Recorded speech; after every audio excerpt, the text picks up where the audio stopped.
Welcome to Disaffected. I'm Joshua Slocum, and this is the show where we talk about politics, culture, and relationships through a psychological lens.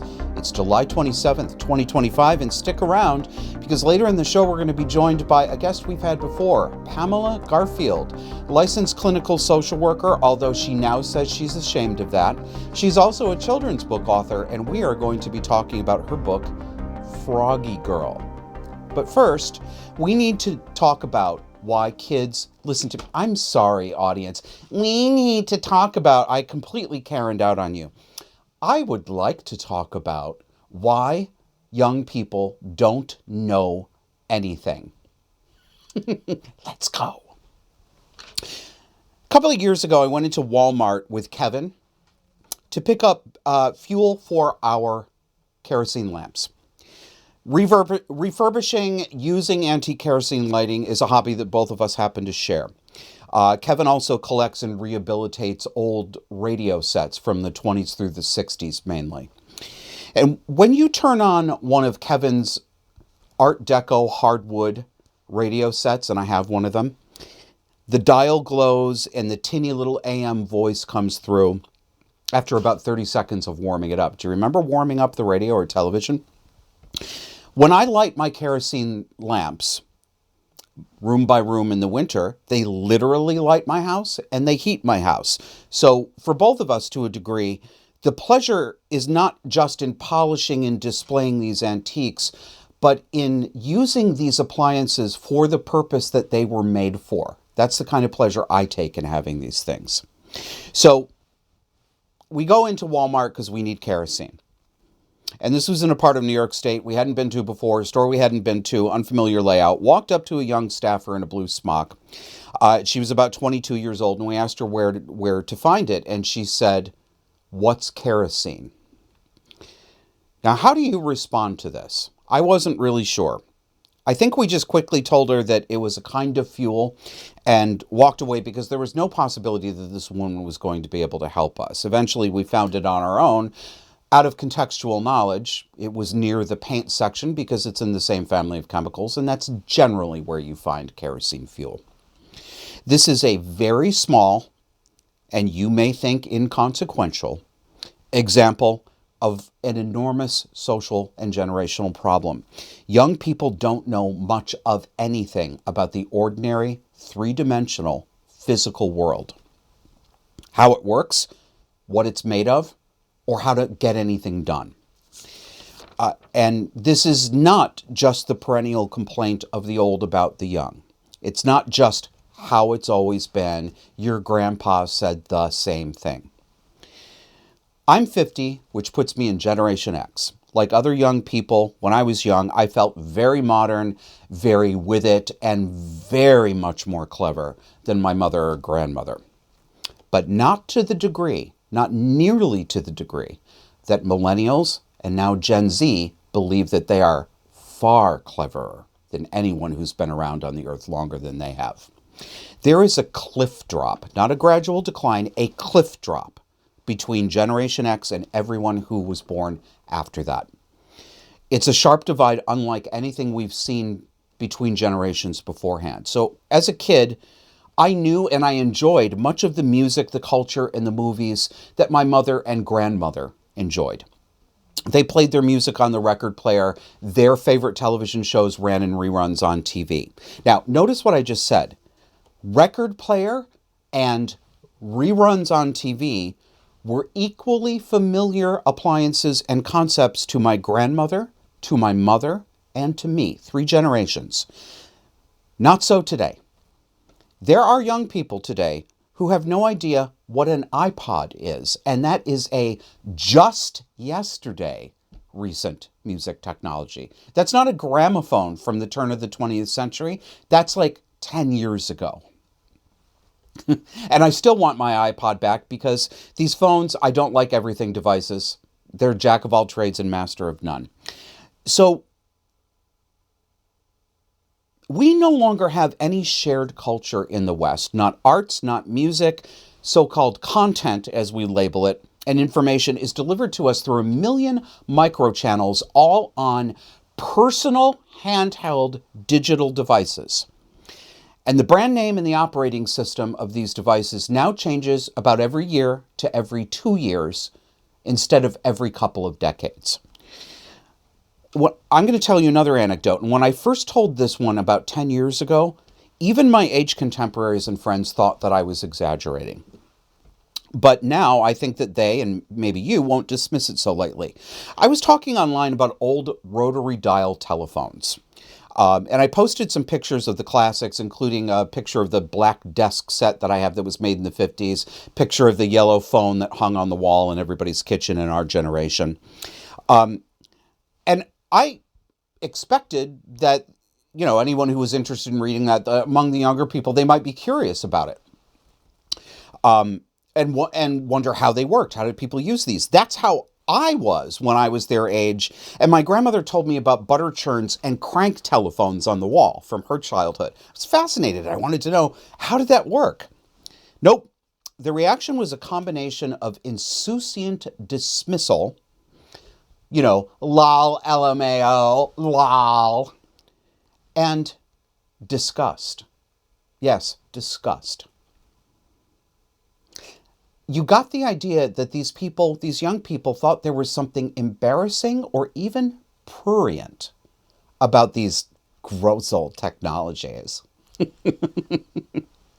I remain shocked at this attitude because I've never seen it before. But it's not just the content and the ideas that we don't share across generations, it's also the physical world. The level of electrification, automation, and digitization of everything all the time has become so extreme that young people born in this age have a warped perspective. The things that they consider hard, and the things they think they need a digital device for, well, they leave me speechless. Here are some examples. This is where we've ended up. We now have remote controls for window air conditioners so that you don't have to get up and press a button because buttons are hard. That has led to air conditioners and similar appliances that depend on remote controls, that do not have buttons on the physical device any longer that make that device perform the function. So if you lose the remote, you've lost the function. The entire device goes down. Remote controls for light switches, again, because getting up and walking and you have to put an effort, like leverage, and make this switch move. We have calculator apps on telephones for even the simplest arithmetic, like making change for a $20 bill when the sale is $16.50. You should, as soon as I said that, you should have said to yourself the change on that is $3.50. If you didn't, work on your mental arithmetic. GPS navigation that people use to get to destinations in their own town that they've been to 36 times. Yes, I see it, and you have too. Automobiles that correct your steering and braking, that give you a visual overlay grid on a backup camera so you don't have to turn your head, and that won't let you select the gear range or the torque because traction control is smarter than you are as a driver. And incidentally, this is why I have a more difficult time getting up my snowy hill driveway in winter, because my car has decided that it will decide when to spin wheels, not the owner of the car. These things are really only the tip of the iceberg. And by themselves, without any other context, they probably seem like no big deal. And to some degree, by themselves, without context, they are no big deal. But they're part of a mental fabric that has engulfed millennials and Gen Z, and I'm sure it's going to engulf the generation below them too. Young people are shockingly unaware of the way the physical world works, how matter is transformed into useful materials, and how to fix even simple devices. They can't even figure out how to get from A to B or cook a simple meal without an Android or Apple-approved app for it. And it's not their fault. It obviously isn't their fault. But young people are increasingly helpless. It's a fact even though they don't like hearing it. What makes it harder is that many of us who are older can see the problem, and we'd be really happy to help them fix it.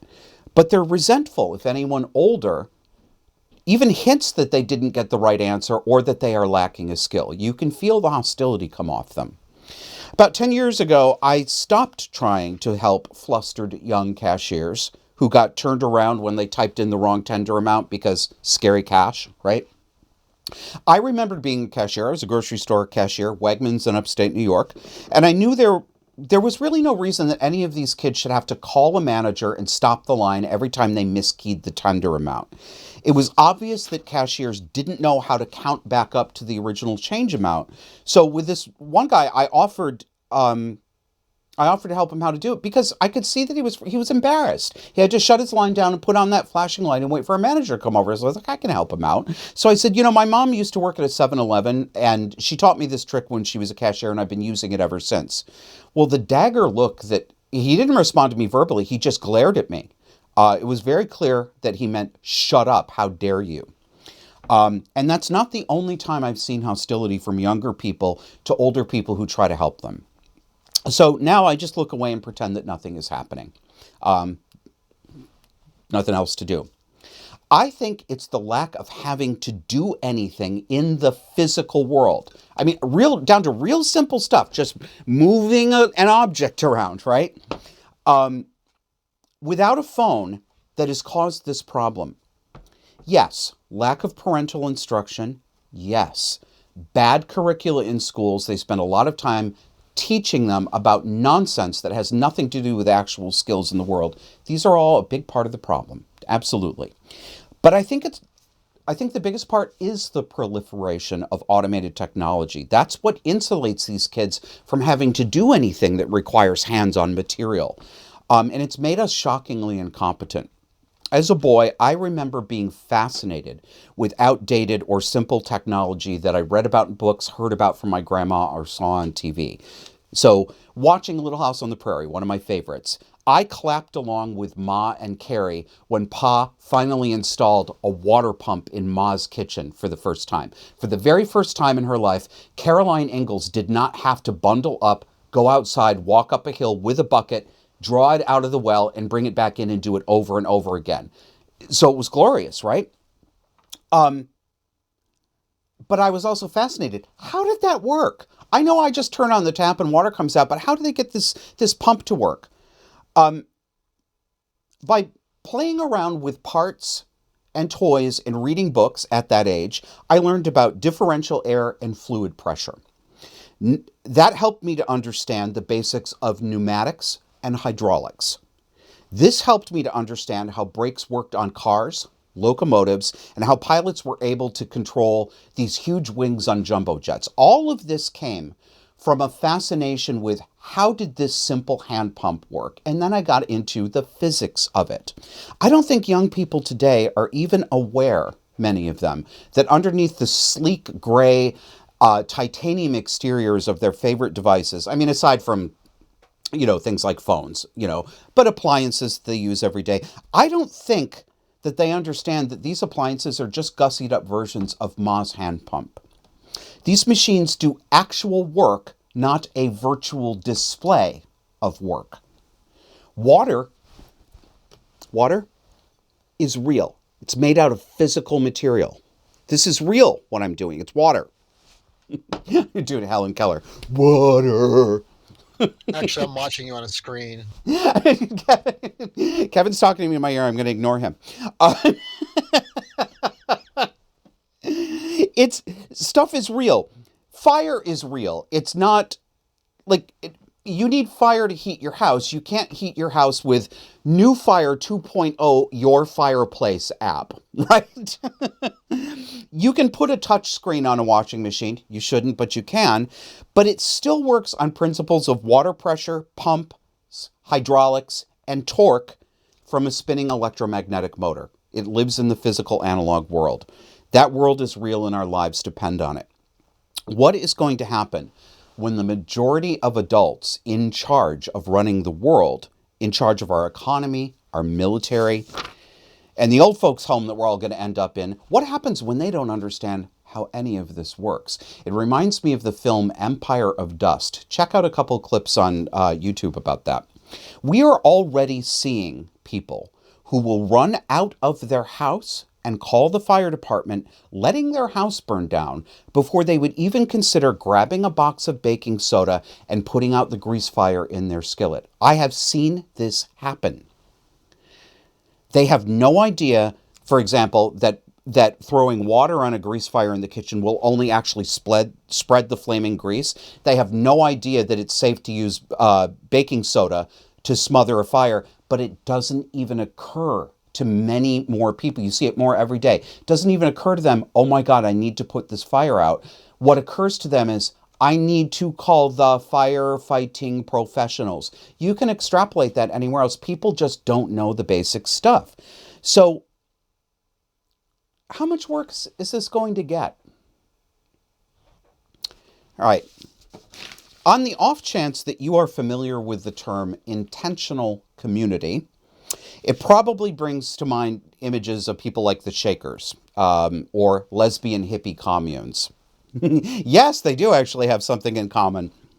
So-called intentional communities are bits of land where people put up houses and they decide to live together based on shared principles. So there's lesbian hippie women's land, there's back to the landers who want to live out a certain way, certain religious sects will do this. The Shakers are the most famous example, but of course they're gone now because their religion required celibacy. And if you've ever been in the middle of two women breaking up a romantic relationship, you can imagine where the Sapphic sister communes ended up. I mean, who doesn't want to buy property on something called We Moon Land? I looked that up last night. I was looking up women's land. They spell it, this is in Oregon, naturally. We Moon Land. W-E apostrophe capital M-O-O-N. I thought it was a black girl's name at first. Most people, of course, don't know that much about intentional communities, and they don't really care, except for the kind that I'm going to show you.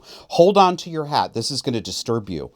This group of people are aiming to start a whites-only community. Spicy, huh? Even if you're a conservative, you probably felt a jolt in your stomach hearing that. Because white people are bad.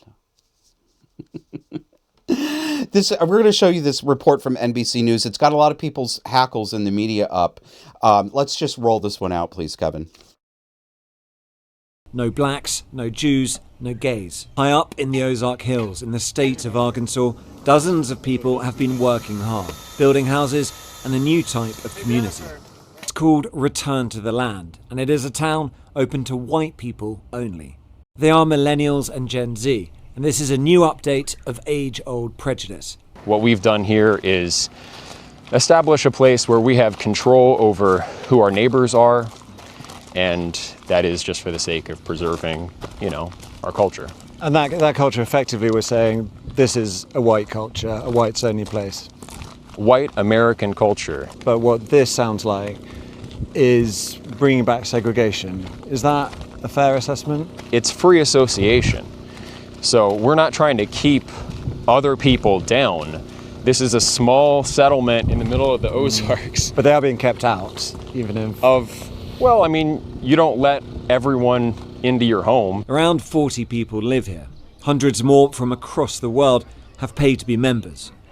And while the men do the physical labour, the women take care of the children who live here full time. It could be a very loving community if you're part of the community, but if you're black, or if you're Jewish, or if you're gay, you can't be part of that community.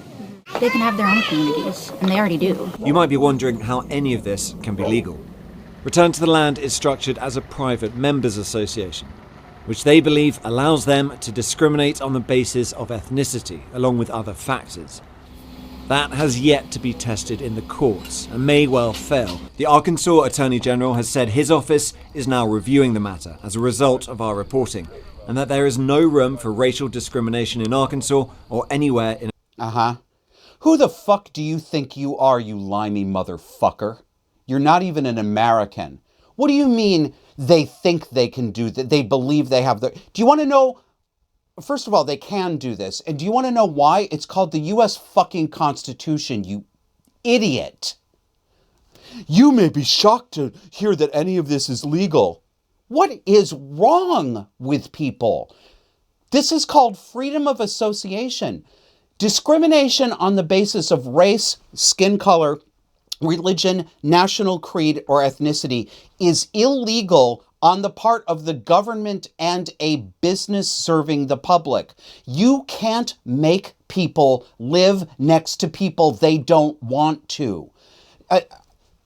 My level of anger and profanity is appropriate and perhaps even a little bit too chill for the problem here. Wake up, people. I don't care if you don't like this personally.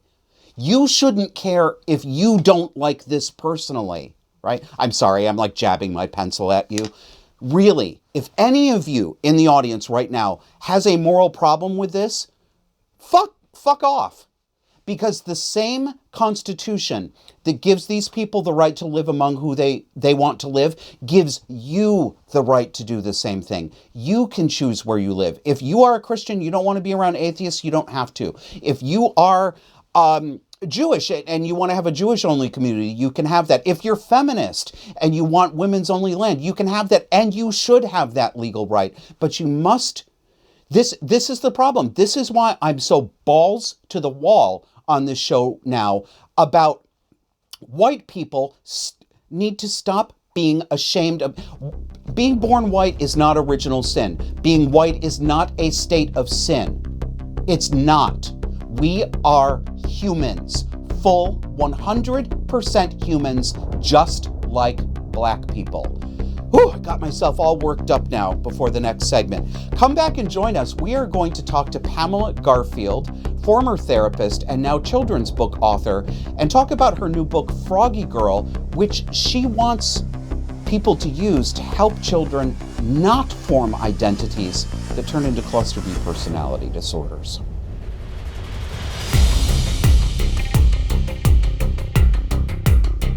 They are millennials and Gen Z. This is a new update of age-old prejudice. But what this sounds like is bringing back segregation. Is that a fair assessment? This episode of Disaffected is sponsored by BiltongUSA.com, and you are seeing Biltong on your screen right now.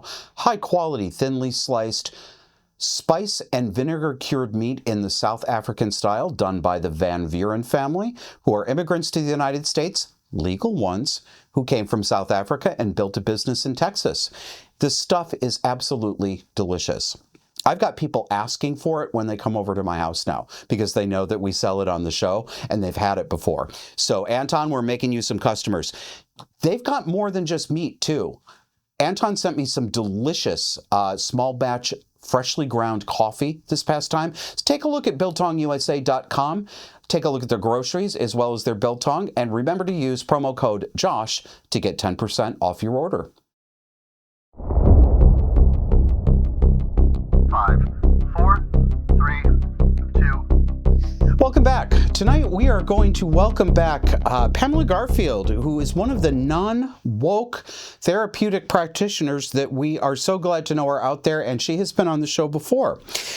Pamela has written a children's book that talks to kids and to adults, because all the best ones do, about identity in the hope of steering families away from allowing their children to develop identities that are going to lead to mental illness and problems later. And to be clear, we're talking in some sense about trying to make sure that kids don't become cluster B or have related personality or trauma dysfunction. Her book is called Froggy Girl, and we're going to show some of it to you in a few minutes. The story is about a girl who loves frogs so very much that she wants to become one. And for a time, she convinces herself that she is a frog. But older and wiser people, along with some animal friends, helped this little girl understand that she was not a frog and could never become one, but she was a pretty great little girl. When we were corresponding before the show, Pamela wrote to me, Froggy Girl essentially teaches children self-acceptance and not to rely on external validation or fake identities for happiness. Needing others to formulate your identity is one of the pillars of cluster B personality disorders. Pamela, welcome to the show. Hi, thank you. Hi, welcome back. I'm going to give people a little sample of your book before we talk about it. I know you told me that I could read the whole thing and spoil the whole thing, but I want people to have to do a little bit of work on their own and go read it to their kids themselves. So let's show everybody the cover here of Froggy Girl. I love the illustrations. They're so colorful. And not in a... well, they remind me of children's books a little bit more from when I was a kid, when they were fantastical and pretty and whimsical rather than being sort of creepy. So on the first page, the story starts this way. We can put the next graphic up. There was once a girl who said she was a frog, not a chicken, cow, cat, or dog. Can we flip the graphic, please? She knew how to hop, so it had to be true. Now, I'm screwing up the rhyming here because I'm skipping pages a little bit. But I want to show you one more, and we may come back to this graphic again. But yeah, thank you. Take a look at your screen here. Look at this illustration. You know exactly what's going on.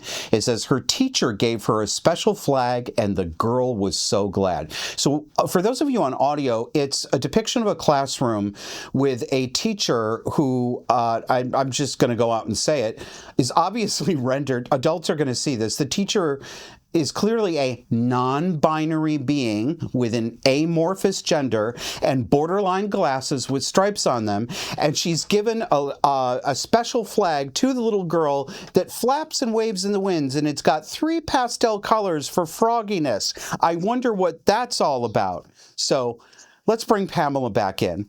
Pamela, where did you get the idea to write a children's book and frankly disrespect this girl's amphibious identity?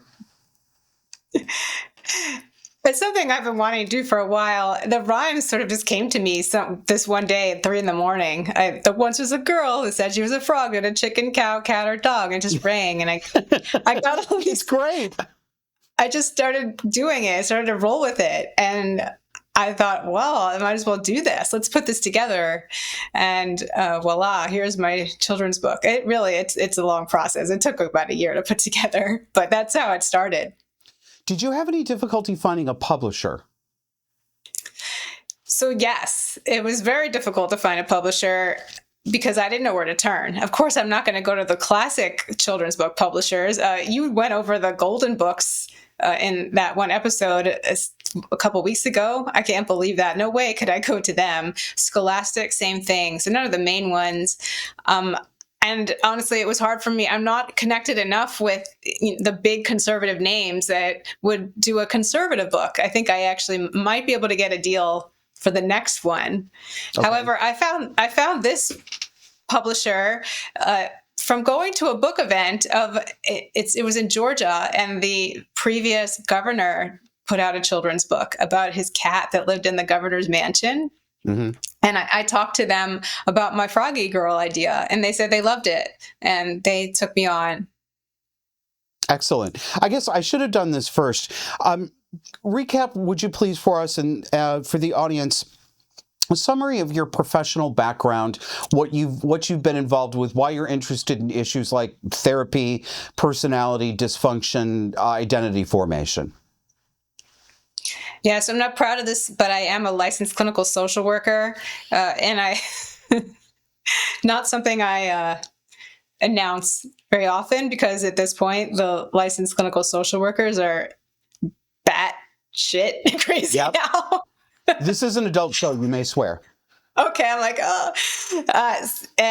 but I've been in the mental health profession for 25 years now, since the late 90s. And I did a lot of work with teenagers and young adults and all age adults. I worked in what's called IOP and PHP, individual outpatient program, partial hospitalization programs. And they still do this today. They use dialectical behavioral therapy, which was designed for people with cluster B personality disorders. It's specifically borderline, right? Yeah, specifically borderline. So I have had a lot of borderline patients who were trying to get better. They're not. Yep. They're not ones that are just. This is pre-TikTok. They weren't going on TikTok trying to make everybody conform to them. They knew they needed to work on some of their issues and get better so they could build more meaningful relationships and have a calmer life. So I was helping them, and it was meaningful work. And also just working with teenagers in schools. I was a clinical supervisor for several years. And, teenagers are naturally kind of lean towards being cluster B. Not all, Yes. of course, but that's really what the nature of it is. So I've seen these patterns that you talk about all of the time. And I got into the gender thing really by accident, only because I was on disability for a while for a health issue. When I came back, everything was so radically different. And that's the gender issue was the most glaring. So half the girls at this program, this mental health program, were non-binary. Fully half? For half the girls. So a Wow. third of half the girls and a third Half of the the girls. patients. Yeah. So, and it was like a rotating, short-term program. So rotating, like every other girl would come in and they'd be non-binary. And the colleagues that I worked with, they were affirming it. When we did the intakes, the first thing they did was go over what the pronouns of the new patient was. They didn't even announce what the presenting problems were, or even anything else. It was their pronouns. So Isn't it bizarre. isn't it strange how I mean, I've said this before, and if you see it any differently, of course, come back and say, no, I think it's this way. But here's how I see it. You talked a minute ago about, teenagers being kind of cluster B. Well, yeah. One of the reasons why one is not supposed to diagnose a teenager with a fixed personality disorder is that borderline behavior is in many ways teenage behavior. Many teenagers are just kind of naturally borderlines for a couple years while they're figuring things out. It's part of the growing up process, right? And I'm using that loosely. I know they're not diagnosable, but you can also see incipient personality dysfunction in adolescence. You can see what's coming on. So it's not that you diagnose them, but you recognize that they've got some problems that are in this bucket, and if you can get to them early, you can help them through it. Isn't it astonishing that they come into a treatment program and not only is nobody talking about the fact that, yes, you do have a mental health issue, but the very mental health issue that brought them in there is what they are saying is the good and valid part of them that they need to, forgive me for the phrase, lean into. I mean, I can only imagine what it must have been like to you as an insider. Yeah, I felt like I was in the Twilight Zone for sure, which is actually the topic we talked about the last time I came on, that feeling of where am I? What's going on? This is not real life. That's how I felt, exactly that. And then not only the kids who were identifying as trans, non-binary, or something else, I noticed it impacting the other kids because they were pressured to affirm it. And oftentimes they got to avoid their own issues by just gushing on this other kid and their bravery for being transgender. And then we never talked about what their real issues actually were. I mean, I got to them when I was leading the groups, but when I observed the other therapists do it, that was what happened. And then I had to let them air out all of this stuff and then go sideways to get them to admit that they're using all this for attention and power and, trying to just maneuver the world instead of taking responsibility and acknowledging some of the things that they're struggling with. Did you, I'm curious. Well, first of all, is the book out now? Is Froggy Girl out for sale, or is a pub date in the future? It is out. It just released July 15th. So Okay. It is now new and fresh. And We'll it's do available. this again at the end here, but where is the best place for people to get the book? Where preferred vendor? Website. Yeah. Oh, the preferred. The publisher is BookLogix, but it ends with an X. You can get it on any major book retailer. It's on Amazon, Barnes and Noble, Walmart. Okay. So it's on all of those everywhere. I mean, I guess if you want to support the publisher, you can go there. My website for it is FroggyGirlBook.com. Okay. And on there has several links to all the different places you can choose to buy it. Excellent. I love the message. You mentioned the Little Golden Books a few minutes ago, and of course I did that on a show a few shows ago. showing that, most of these I found in a bookstore were branded stories about Taylor Swift or Oprah Winfrey or Harriet Tubman or Barack Obama.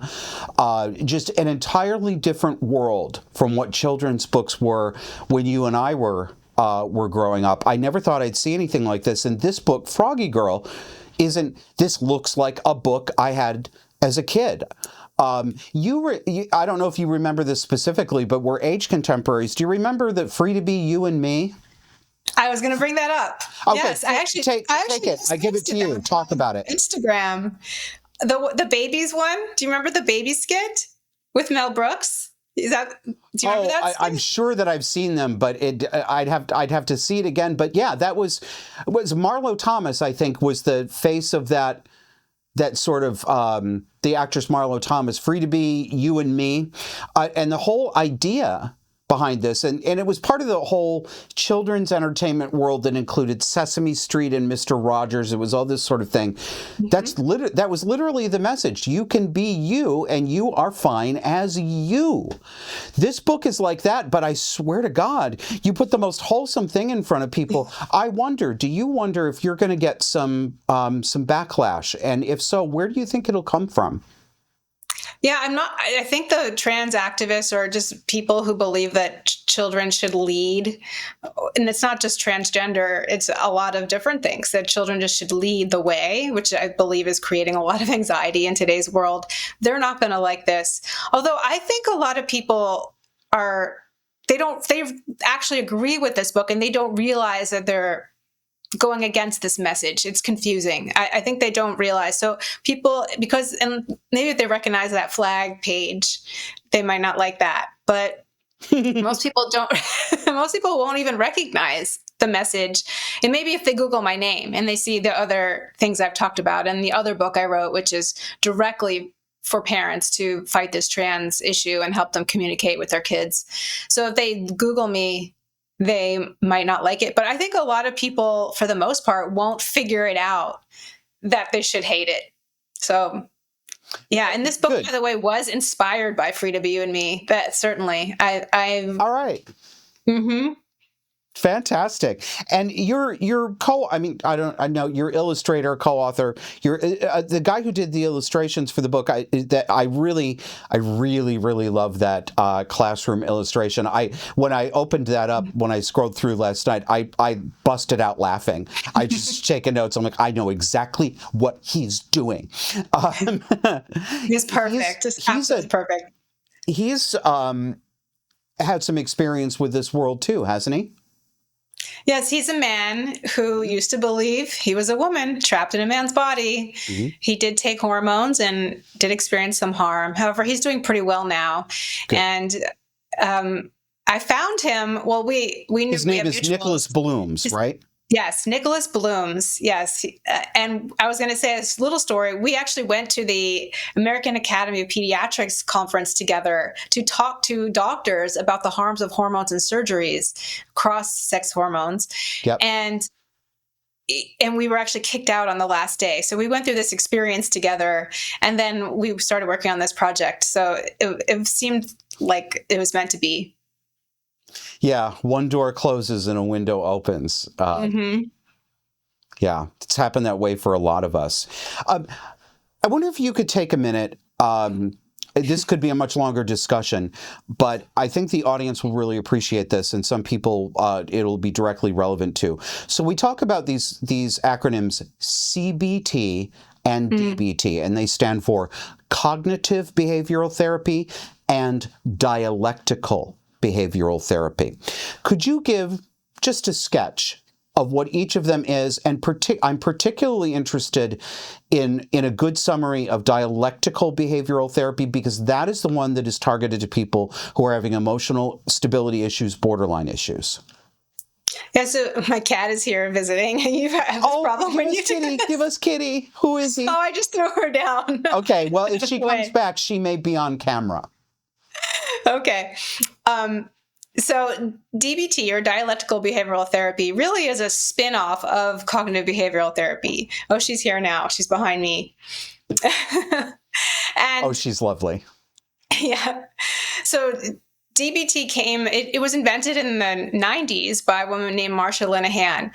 She struggled with a lot of suicidality, and she would call herself a borderline personality disorder. And she noticed that cognitive behavioral therapy, which is a great type of therapy, was not effective for her because it's a lot about having thinking errors, and it's a little more black and white, where you look at something and you recognize that perhaps your perception of it isn't what is happening. So you do what's called a reality check.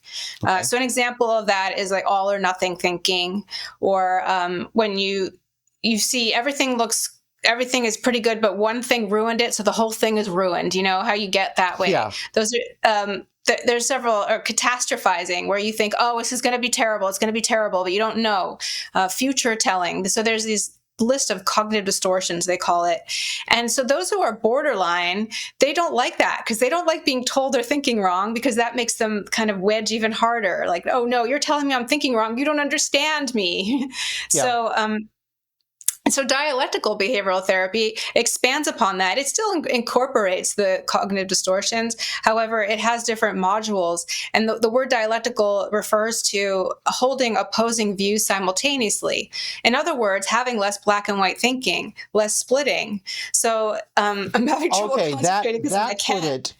That really helped gel it for me. That's what the dialectical part is. That is the part. Mm-hmm. That's why that part is particularly necessary and useful for people who do a lot of splitting black and white, yes or no thinking.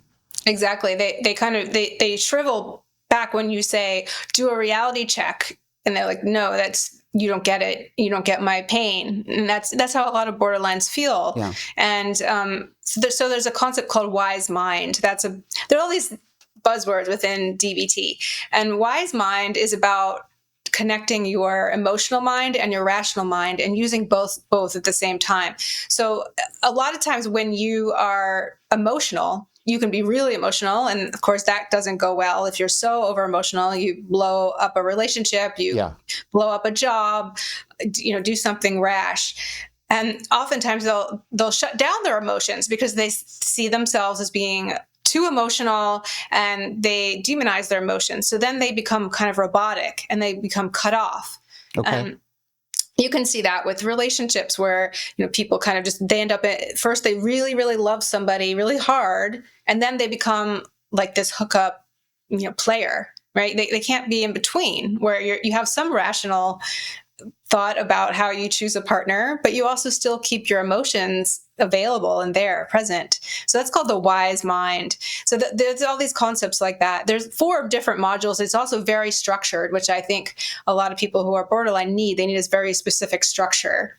And it's skill-based. So there's lots of therapies where you're looking at your insight, you're figuring out maybe what happened to you in the past, you're working through past trauma. But this is usually used in conjunction with trauma therapy. So you have the skills to handle when traumatic things come up for you and you start to unravel because you're facing something really painful. So it's like, how do you deal with that? A lot of the things that we know about, like the taking deep breaths, that's a basic one, but there's a whole list of things on how to manage that. And the other difference too is there's a whole interpersonal effectiveness module that CBT does not have, which is basically skills on how to be with people. And what's different about what we're doing now in society is expecting us to cater to someone who's over emotional and can't handle things, whereas DBT teaches the person who's struggling how to relate to others and how to ask for things appropriately, how to be in kind of have an easy manner when you're trying to connect with somebody and not like lash out on them. So there are all these different skills within DBT that help people. So I would love to see the world get a dose of DBT. It's again, Twilight Zone. It's hard for me as a therapist to watch everything that I had been teaching and learning that I've seen help a lot of people just be done the opposite way in mental health. Yeah, that's what I mean when I say, and I say it pretty often, that much of mental health, many of the professionals are simply concretizing borderline style thinking. They're actually calcifying personality dysfunction and trauma. And many of them think they're doing right. They mean to be helpful, but they're doing exactly the opposite of what these people need. We've got just a couple more minutes here, but I want to touch on something that we brought up earlier. You said to me when we were talking by email before the show, you said you were worried about identity formation in kids and how modern society and modern practices are steering a lot of kids down a path that's going to lead them to develop something like cluster B or in the neighborhood or cluster B itself. Can you say a little bit more about that? What are some of the big things you see that you think are making young people vulnerable to these unstable identities? I think the biggest thing is about how they need to rely upon external validation for their internal sense of self, and also just for their emotion regulation. So someone who's a little more stable, they don't need others to tell them who they are and how good or bad or anything they are. They just sit there and they're chill. Whereas now in society, we're constantly needing this external feedback to tell us that we're okay. When I was leading these DBT groups, one of the ways we started them was we would do a little round of a personal validation. You'd validate yourself so that you're not looking for someone else to tell you that you're doing a good job. You tell yourself you're doing a good job. You don't need that. You don't need people to tell you who you are and what you're doing to feel okay and feel stable. I bet that's really difficult for people who are uncertain that they're.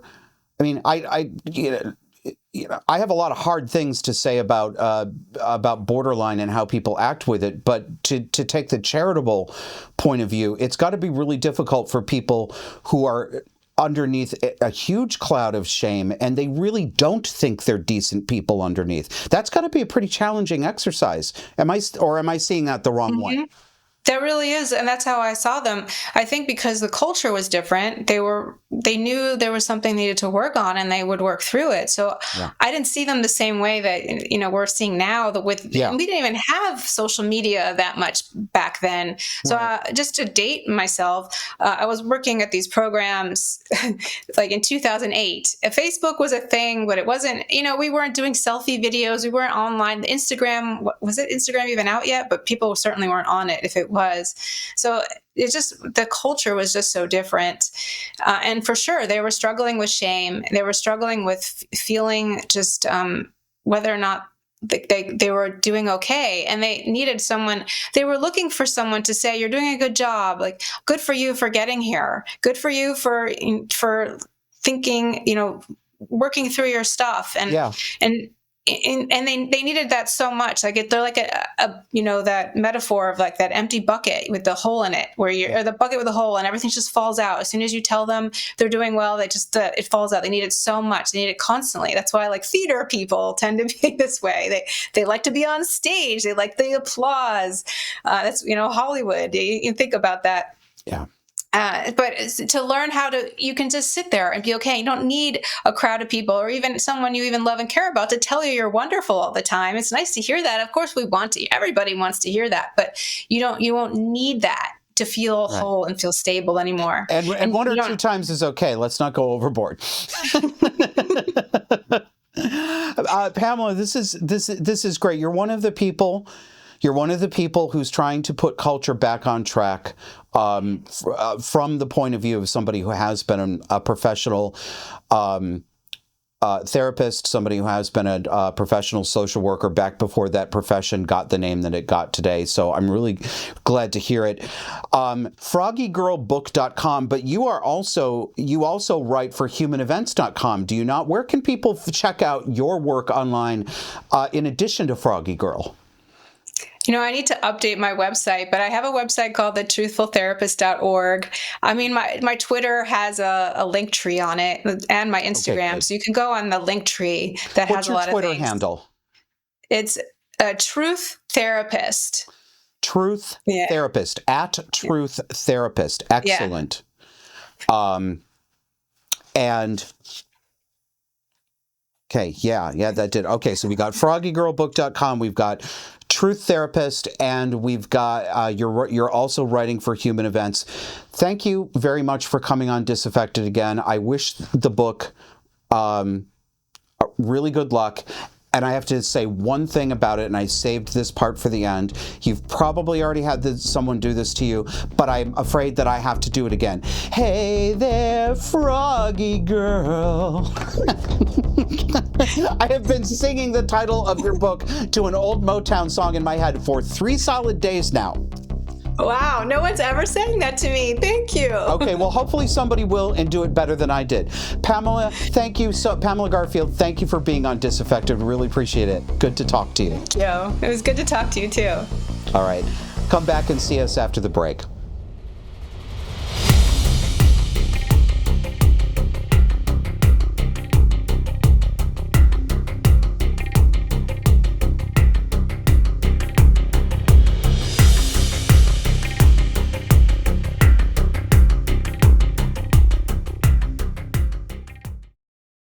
Do you need somebody to talk to who understands what it's like to have a fractious and abusive person in your family, in your church, at work, in a social circle? You can talk to me. Check out joshuaslocum.net. I offer 1-hour coaching and consultation from people peer-to-peer who are dealing with psychological abuse problems and I'm sorry to say, still among my client base, lots of woke problems at work and in family. I've said on the show many times before that it's wonderful that the country has taken a more conservative bent, but we're going to be rooting this out of our society, and I'm sorry to say, out of our families and social circles for years. If this sounds like something that I could help you with, I'd be happy to talk. So check out my calendar at joshuaslocum.net. And if you don't find a time that works for you, just send me an email. Tell me what times and days are good for you. I often make off-calendar appointments for clients.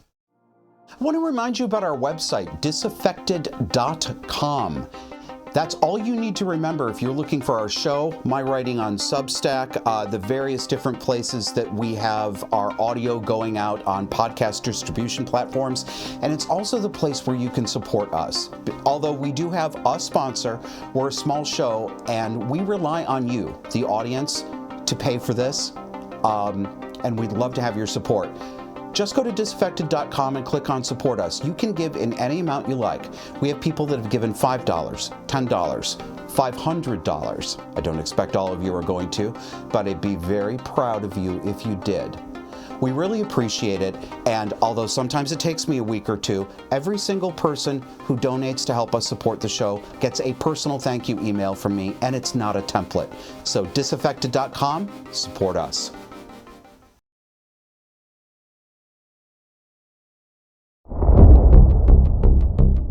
Since I was already a Karen earlier in the show, I'm just going to lean into it. We need to talk about brutalist architecture. Have you seen Obama's presidential library that's under construction? Take a look. Look at that hideous monstrosity. For those of you on audio, this is a brutalist tower made of what appears to be, I was going to say fake. Is there such a thing as fake concrete? Like, is there anything even cheaper than concrete? Because if there is, that's what they're using. Oh my God. Now, here is a rendering of what this monument in Chicago, it is a monument. It's not just a presidential library. Look at that. That's the artist's rendering of what that thing is supposed to look like when it's finished. Do you know what that reminds me of? Mordor. Yeah, like that. That is some evil villain wizard shit right there. So what is brutalist architecture? Well, it's brutalist architecture. It's the boxy, concrete, lacking ornamentation, ugly. We associate it with prisons, with the Soviet Union correctly, because that's where a lot of it came out of. For example, here's one from the former Soviet Union. This is the Druzhba Sanatorium. You know, it's just, look at that.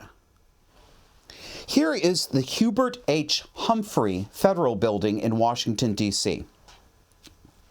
Now, you may know, any of you familiar with D.C., that it is absolutely choked with buildings like this. And you'll notice how many state government and federal government buildings, not just in our nation's capital, but in cities all over the country, are done in this style. This is the DMV, it's the tax office, it's the land assessor.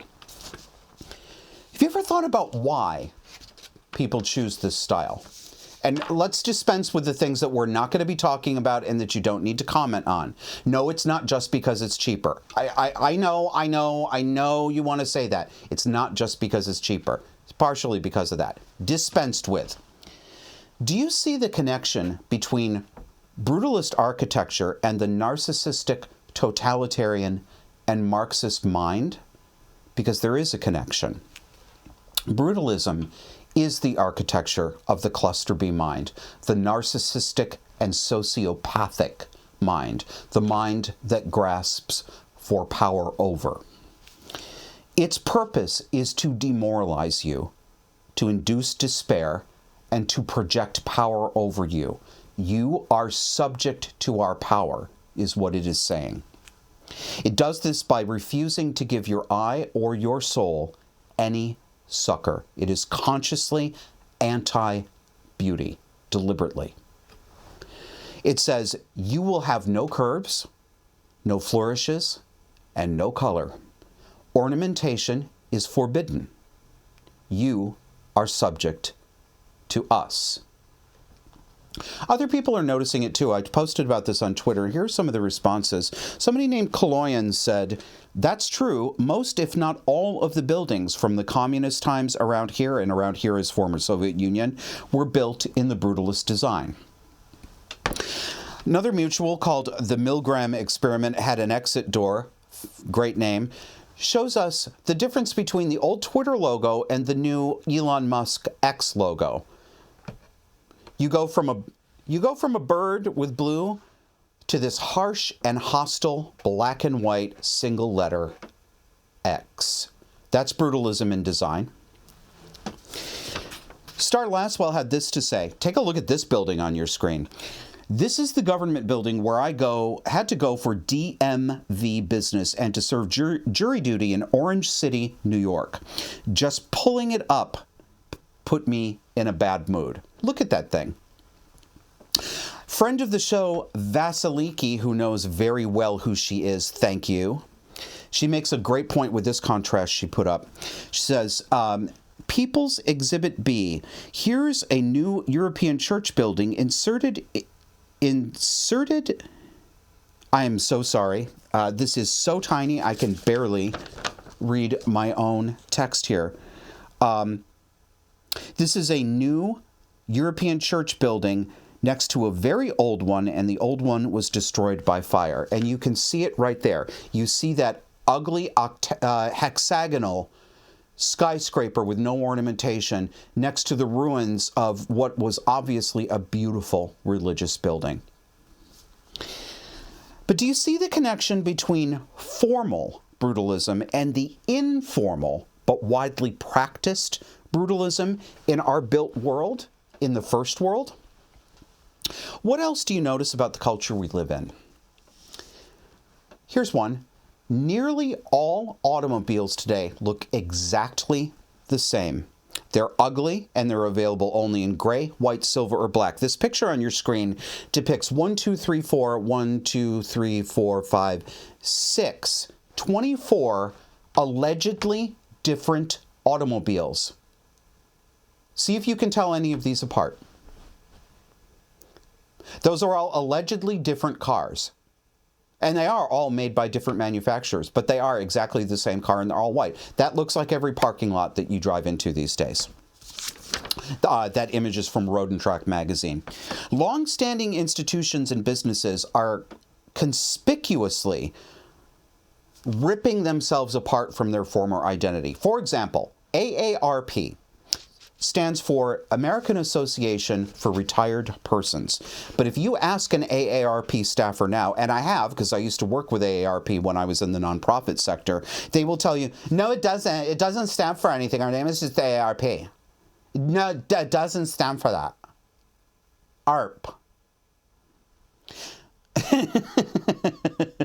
It's just arbitrary. Dunkin' Donuts is not Dunkin' Donuts any longer. Have you noticed how the company has been trying to avoid mentioning donuts? I know it sounds ridiculous, but they actually are. Look at your screen. That's their new logo. Dunkin'. Dunkin' what? Nothing. Just Dunkin'. They've been calling themselves Dunkin' for a few years now, but this is the first time I just saw this. I saw a real world version of that sign actually being put up. It's the first time I've seen it without the word donuts. You know that within 5 years, I'm not joking about this, I do mean it, it's going to be called just DD or the letter D. Have you noticed how many items and companies are now just referred to by what appear to be initialisms or acronyms, but they don't actually stand for anything? No actual words. Home and fashion magazines present what they call remodels and renovations of homes, and you see the interior is nothing but gray and white. The most fashionable living rooms today are what I call millennial mortuaries. McDonald's is now a brutalist and cubist structure wherever they have new buildings. They're all being remodeled to remove that cottage/hut architectural theme with its cheerful red and yellow. It's now all been abstracted into concrete boxes. Pardon me. Let's take you through McDonald's from the past to McDonald's today. And this is starting out in my childhood. You remember when it looked like that lovely red roof with the French fry yellow things coming down. Then they started to dumb it down a little bit. Let's have the next one. Yeah, you see in the inset there, that's what a McDonald's used to look like during the 50s. But then they kept the sort of charming architecture, but they made the roof brown. Let's fast forward to today. That brutalist brushed steel monstrosity is a McDonald's restaurant. Let's go to the next one, Kevin. Look at that. That looks like the McDonald's up in Colchester. This company could not be telegraphing unfamily friendly any more loudly than they are doing. Does this appeal to anyone? Yeah, I know there's a few of you out there who will be like, I've always loved brutalism because it's so beautiful. You're wrong. But seriously, this is what's happening to our built world. Why are we draining color, curve, softness, loveliness out of everything we put up? The late philosopher Roger Scruton devoted his life to arguing that beauty is not a consolation prize, it is a necessity. He said, "Beauty is an ultimate value, something that we pursue for its own sake, and for the pursuit of which no further reason need be given. Beauty should therefore be compared to truth and goodness, one member of a trio of ultimate values which justify our rational inclinations." Please notice these things. They are symptoms of societal sickness. All right, here we go. Go ahead. Do you know what time it is? That's right, it is time for Popoli de Mockery, the portion of the show where we roast the skin off everyone like little pomme de terre. Allons-y. Julian here is now at Ulta, and I'm here to see the display for the first time, you guys. Hi, honey. What's your name? Paulina. Nice to meet you, Paulina. Nice to meet you. What's your name, honey? Nice to meet you. We're gonna see what Julian hair looks like at Ulta for the first time. It's gonna be Ulta fun. Okay, let's see it. Who's that? She's so pretty. I got highlights since then. You guys, do you think it's pretty? It's gorgeous. Do you think she's gonna get along with all of her other new Ulta friends? Gorgeous, of course. She fits right in. She does, right? Javian Hair is now at Ulta Beauty nationwide. We love the hair you have. Nice breasticles. Do you ever feel like just slapping a faggot? And now, a transvestite who got elected to Congress tells us how our military men will fail without prancing princesses among them. Ladies and gentlemen, Sarah Nay Tim McBride. We are not made safer by sidelining qualified patriots. We are not made stronger by narrowing the ranks of who gets to serve. And we are not made freer by telling brave Americans that their truth disqualifies them from service. This ban weakens our military.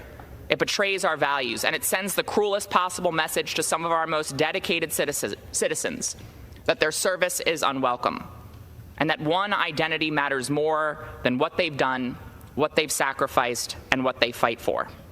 I reject that message. To every transgender service member, I salute you. I thank you. I see you, I honor you, and I will not stop fighting for a country that is truly worthy of your service. Thank you, Mr. Speaker. I yield back. Don't you love that nasal homo accent? What did they sacrifice, Tim? Their balls? Like you? I don't even know if he's actually done it. I don't really care either. He probably hasn't. You know how people say that it's this like crazy conspiracy theory that Democrats want open borders so they can get more people in their district, and those will get counted in the census, and so like they'll get like more seats in the House. I mean, it's really stupid how people say that and stuff. Well, Representative Democrat Yvette Clarke from New York totally corrects the record for us. I'm from Brooklyn, New York. We have a diaspora that can absorb a significant number of these migrants. And when I hear colleagues talk about, the doors of the inn being closed, no room in the inn, I'm saying, I need more people in my district, but just for redistricting purposes. And those members could clearly fit here. This just in. Apparently, there's going to be a lawsuit for identity reclamation. Reclaiming my face. Reclaiming my face. Did you hear the latest from the Women's National Basketball Association, otherwise known as the ladies' charity arm that the NBA pays for to keep this women's league afloat? Well, they ain't like they salary, and they are demanding what they is entitled to. Look at these shirts they got on these ladies, okay? It say, pay us what you owe us. Pay us what you owe us. Pay a black woman. They even got that wet noodle Caitlin Clark to do it too. You know, I was talking with a friend last night, actually while I was writing the script about Caitlin Clark, and he pointed out, and he's right about this, she is actually really talented at basketball. She is the sole reason they have any viewership. Well, that and the fact that the league has been allowing her to be abused by her black teammates and not doing anything about it because it makes for good television. But I have zero respect for Caitlin Clark at all. I think she's contemptible and pathetic. Why? Because she refuses to defend herself. When these women come after her and they scratch her in the eyes and they accuse her of racism, you can see it right on camera. She comes back and she apologizes to them because they abused her. So as far as I'm concerned, I hope they rip her to shreds because she has it coming. We're going to go out today, actually, with an object lesson. This is one of those grab your pencils and notebooks segments that I tell you about because I'm going to teach you how to spot cluster B women in the wild. So you can do this on your own. You're not going to have to ask me. I did a short instructional video for you, and we're going to take the show out on that. Thank you for watching and listening. See you next week.